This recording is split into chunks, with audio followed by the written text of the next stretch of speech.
Hello and welcome everyone to the second episode of BizCast 2024. Today with us is Mr. Mitul Gadhia, the founder of Taylors Capitals. Well, it is one of the leading mortgage brokerage firms that we have in the UAE. Mr. Mitul, we're delighted to have you here and to take the conversation further. Pleasure to be here and thank you very much for inviting me on the show. Right, so Taylors Capitals. Let's begin with the journey. How did it start? When did you get into the real estate business? How did everything start? I know you're fairly new in the UAE market, but how did it start in the UK? Why don't you just talk about yourself and take us further with how Taylor came into existence? Sure. So Taylors is probably one of the most recognised real estate brands in the UK. I purchased it as the original owner, Mr. Taylor, retired in 2017 and wanted his legacy to continue. So I was very fortunate to be able to purchase the business in 2017 and take it a lot further. Right. So historically, it's been a Midlands-based estate agency, helping primarily individuals with their property and property management needs. But they also had at the time, a relatively small mortgage arm. And I saw huge growth potential when it came to the mortgage market. I think when it comes to finances, some people are, they get very lost, they get very confused. And having been there as a young person myself, as to wanting to buy my first home, my first investment property, who do you turn to, who do you trust?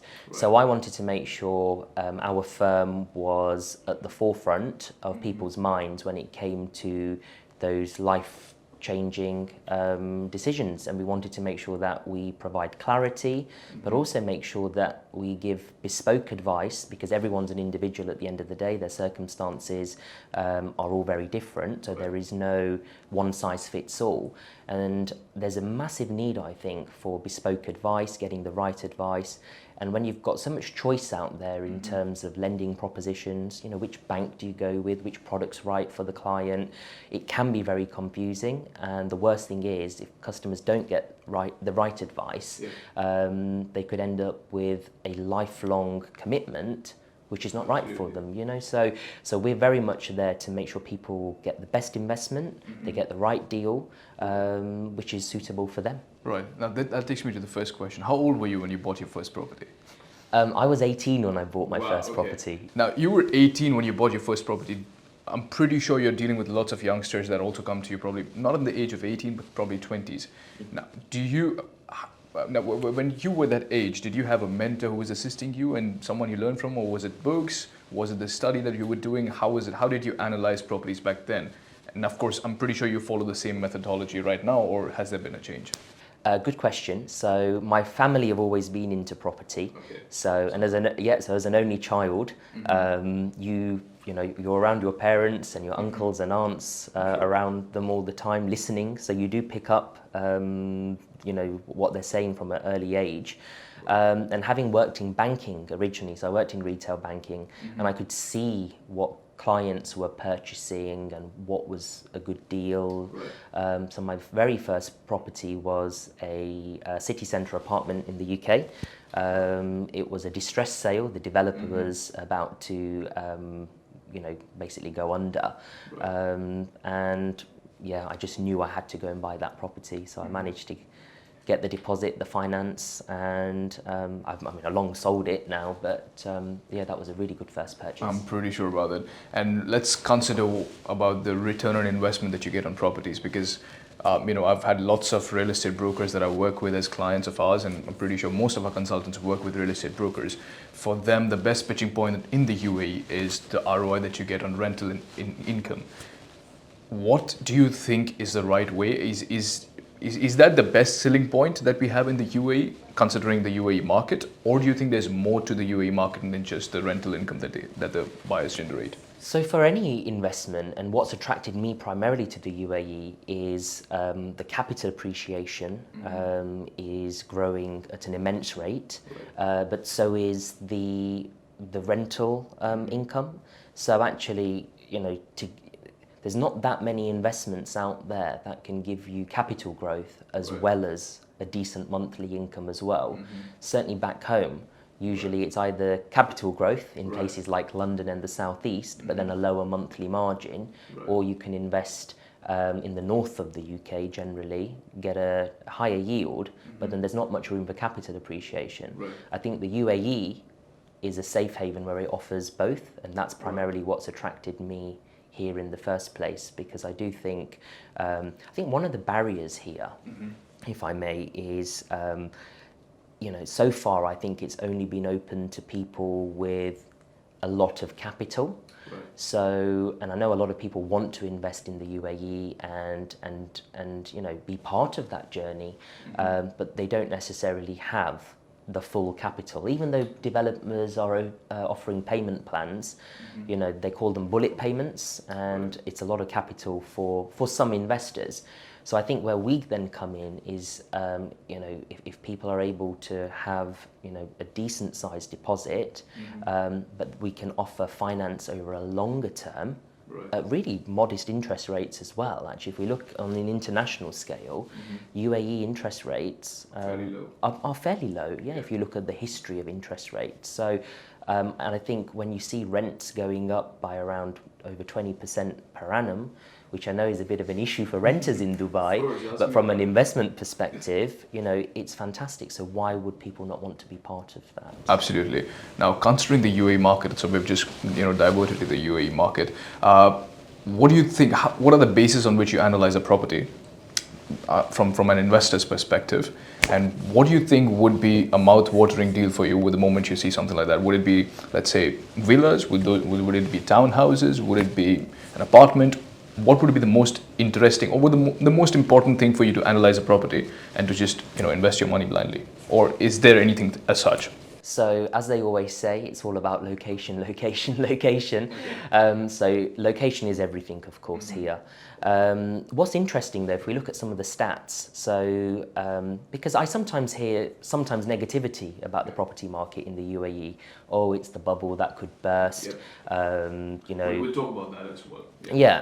But actually, if we look, there's around 100,000 people migrating to Dubai in a year, and they're all going to have to live somewhere. Absolutely. There's lots of projects in pipeline, but the crux of it is there is a shortage of property still, and that's why we're seeing the pressures on the rental side because of the supply and demand issue.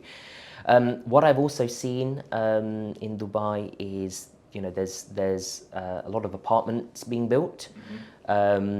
There is not as many villas and townhouses in pipeline, so I do think actually if people do invest in the villa and the townhouse market, there's some great developments, especially around the Arabian ranches, Dubai Hills, all very, very popular. And actually if we've seen the capital growth on those and the demand, some fantastic areas there. So I do think those would be fantastic investments.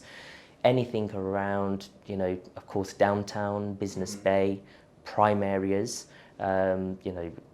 those developments are always going to appreciate. Right, makes sense. Now, I've read, I'm not sure if you've read Robert Kiyosaki. Have you ever read any of his books? Right, I'm a big Robert Kiyosaki fan. I've read about it. I've read almost all the books, all the volumes, but the thing is, when you actually go to do the practical stuff, it's really hard. So how do you, let's say for the young entrepreneurs or young investors who do not have the capital, follow the same strategies? How does Taylors Capital help them with the mortgage part? Because that plays a key role. The entire business model that Mr. Kiyosaki has is on debt financing, is on how you can build your assets via acquiring debt. So I'm not pretty sure about it. I've read it. I love the book. I would want to emulate. More the youngsters would want to emulate as well. But how would you sort of go about it practically if it was you to start? Let's say you're 18 again. How would you rather go about it? So it's an interesting point. In the UAE. Yeah, of course. It's an interesting point. And with any process, you break down the end goal and work it backwards is how I like to do things. Right. So I would encourage people to come and talk to us. So me and my team are very open to speaking to people around what their end goal and aspirations are. And a good advisor will actually guide them. So in terms of what it is they're looking for, what type of investment, is it property for them to live in. What's the end goal? You know, do they want to migrate to Dubai in the future? You know, is it a golden visa that they're after? You know, there's so many different strategies when it comes to buying a property. So what I've noticed in Dubai is there's a lot of people that just want to deal with people who are ready to transact. Yeah. The ethos of our firm is very, very different. We're here to provide sound advice. So someone starting out, you know, they might say, I want to buy a property. Okay, well, let's have a look at what that looks like. What would be affordable? What level of deposit would you need? What would the payments then look like at the end? What sort of rental yield could you achieve? And the beauty about what we do is we pride ourselves as property professionals first, financiers second. So a lot of financiers couldn't necessarily answer where is a good investment I necessary. think that's a problem with the UAE market. We have lots of salespeople, but not advisors. That's a very, very big problem. Everyone can be an order taker. And of course it's subjective, which means we have to do hours of research and making sure that if we're giving people advice, it has to be the right advice. But there isn't a right and wrong. It's about what's right for that particular individual. So I would always say, you know, choose a firm. Do your own research as well. You know, have a look at what properties are selling for. What I love about the UAE is how transparent the market is. You can find out pretty much all the data, and then you can do some analysis. So the nice thing is me and my team do that analysis, and we can see some of the trends, and we would advise people, you know, what sort of units to go for. Something that's increasing at the moment is the serviced accommodation sector as well. So a lot of my clients at the moment have just entered. So one of my clients in particular has just moved across from the UK recently. I've got a fantastic model built up where he's purchasing studios and one beds for the serviced accommodation short stay sector. And that market is booming for him at the moment. Sounds great. So back in, I believe you bought Taylors in 2017, you mentioned, right? Yeah. So you went through the difficult phase of the COVID. I'm not pretty sure how badly was the real estate market affected, and I believe you were in the UK during that time. Yes. So why don't you talk about that particular phase of 2020 to 2022? How did you was there a survival required during that phase, or was the real estate still fairly afloat in the UK? I'm not pretty sure how things were. So why don't you talk about that? And, you know, because I've asked that to almost all the business owners that come here, because that is a phase that fascinates me a lot. As a business owner, that tests you to the limit, because, you know, everything is shut, the markets are going down, you can't do anything about it. So how was that phase? How did you survive? Or was there a survival required, or everything was afloat? So just why don't you touch base on that? Yeah, really good question. So very uncertain times at that particular time. I think we were very fortunate as a business because we were agile. We were already hybrid workers at that point in time. We had our technology that allowed us to work remotely. So when lockdown happened, we were already geared up from working working from home.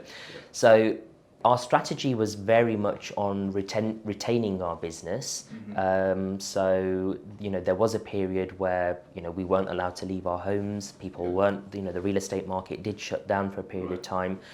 People were, you know, unsure about their jobs, what was going on. Businesses were struggling. Luckily, the UK government were fantastic at handling that. But in terms of our business, we were very much about service. How can we help? How can we support? We have a big rental portfolio as part of our business as well. So that kept us afloat. It was very stable business, but we made sure that our landlords and our tenant clients were very well supported. Our mortgage clients, just asking them, you know, do they have any questions? We set up a dedicated helpline. So for the first few months, we just operated on service, just reaching out to all of our clients and reminding them that we're here to help and support them.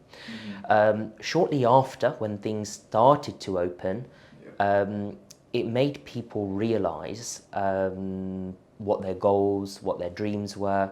People started looking at their homes as well. When people started working from home, they discovered they might need a separate working space away from the family. People realized that they enjoy spending time at home. So actually, you know, investing in a property or a better property was a higher priority for them. So the real estate market in the UK saw some of its best transaction volumes because the demand was just so high. And This so is post-COVID, I'm sorry, or during COVID? this is slightly just post-COVID, right. yeah. So and we had some of our best years when it came to lending, when it came to selling properties, and that trend is pretty much still continued. And that's when we started looking at the UAE, because the UAE was one of the very first to open its doors during COVID. And I think the boom was astronomical as well, when, you know, the boom that you're talking about right after COVID. I think UAE saw its best years right after COVID as well. It did. Yeah. I think people realised, I think, you know, it was a very, you know, the pandemic, you know, was terrible, of course, in terms of what it did to people and the amount of people, you know, who lost their lives. But if we try and look at the positives that came out of it, well, actually, you know, you know, the whole world had chance to sit and reflect. You know, people saved money. They had, you know, they weren't spending. So, you know, I think the property market definitely saw the advantage for that. So now, coming to the bubble term of the UAE, that a lot of realtors, I won't say realtors because they want to sell, of course. They don't say it's a bubble. For them, it's, you know, the next 10, 20 years are also astronomical.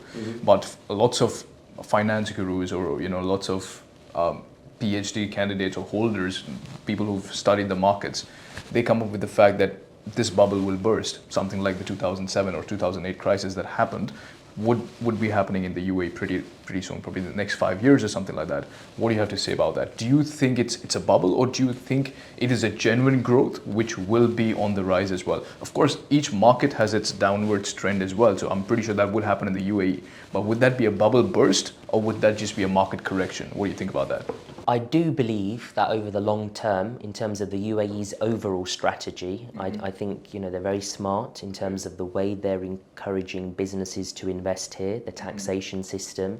I do believe it's sustainable growth, and they talk a lot about the growth here being sustainable.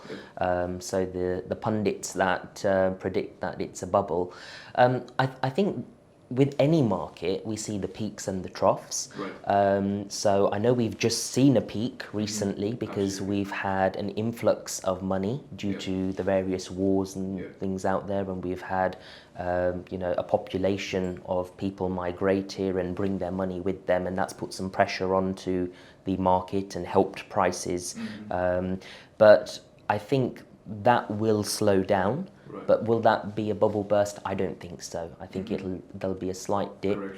Yeah, a slight dip. But overall, if we look over the long term, and with any investment, you know, we don't look at these things from a short term. You know, I think if we look at the long term, and property is a long term investment, 5 years plus is what we class as long term, then I think there's still sustainable growth. Sounds great. Now, as compared to the UK market, the real estate market, to the UAE market, you've been there all your life. You've seen the market, you know, at every stage, I believe. You've seen the crisis, you've seen the boom, you've seen everything. You've even seen the COVID. How do you think the UAE market is different, and what are the positives out of it? I'm pretty sure there must be a lot, because of course taxation, capital gains, a lot of things are there. I was talking to another client of mine, and he mentioned there is no capital gain tax in the UAE for rental, not rental, for real estate. So if you buy a property at, you know, a given price and you sell it, there is a capital gains in other countries. Here you don't have that either. So what do you think are the major differences and the positives that the UAE offers in terms of real estate, which is why you're here as well, and, you know, lots of other companies are here as well which do the same business. So yeah. So I think where we differ here in the UAE is the opportunities that are available to people. Like I said, in terms of the capital growth as well as the yield, I think the UAE are relaxing some of the previous barriers to entry. I know some of the developers are being more flexible on payment plans as well. You know, they want to encourage people to come and benefit from here as well. So you know, if we look a few years ago, it was, you know, significant payment plans. There wasn't really much of a mortgage scene. And if we look at the deposits now that the banks are asking for, they're still quite modest, anywhere between kind of 20% for a resident, 40%. I think that's one of the key differences. The UK, from an investment perspective, generally needs about 25% deposit. Homeowners only need a minimum of 5% in the UK. So borrowing is a little bit more accessible, but I think we're heading in the right direction. You know, a few years ago there was only probably about 6 or 7 lenders in the UAE. That's great. I've now got partnerships with 17 lenders here, so it shows how many people. And I think that's going to continue rising and rising as time goes on. You know, there is more confidence and you know, in investing in Dubai, and there's lots of alternative type of investments as well. Sounds great. So let's say there is a youngster who's just about to start. Someone like me, let's consider me the youngster. What advice would you give them, and what advice would you give them for someone sitting back in India or sitting in the UK, thinking about moving to the UAE for having a real estate business or investing in properties or investing in real estate? What advice would you give them to sort of make the decision easily? Or let's say if someone's just starting up, or let's say I'm just starting up, what would you suggest me if I'm entering the UAE market in terms of real estate as an investor with no huge capital, a basic salary that I'm getting or making, or you know, just some funds that my parents have lent me? What do you think would be your first suggestion to someone like me? Of course, that's a very random question, but let's say my idea is also, I'm sure your question would be on what your plan is, probably, what do you want to do with the investment. Let's say I want to build an asset, I want to build my portfolio of the real estate properties that I own. How should I go about it for the next 5 years? So I would encourage people to invest early.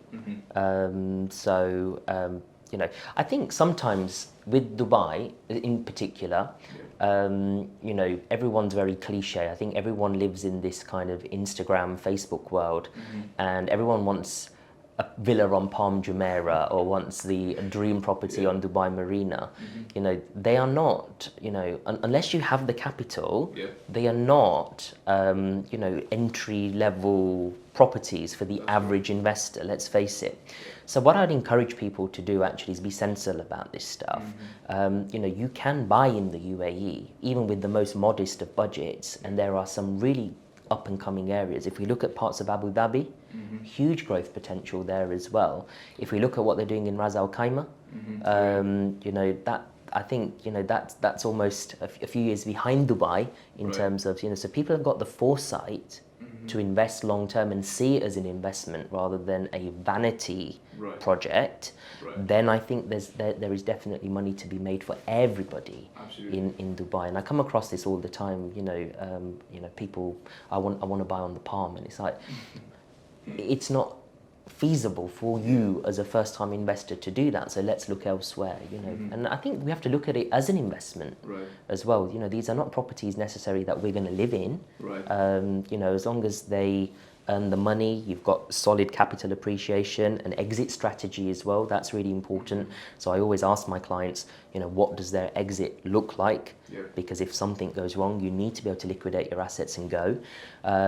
So we look at all of these, and then from there, look at different options as to what makes a sound investment. What, in terms of the best advice you've given to your clients, what's the maximum return your clients have made based on your advice, if it has happened in the UAE or in the UK, whatever? No names to be taken, of course, no names of your clients, but the best advice you've given and the best ROI your clients have made based on that particular advice.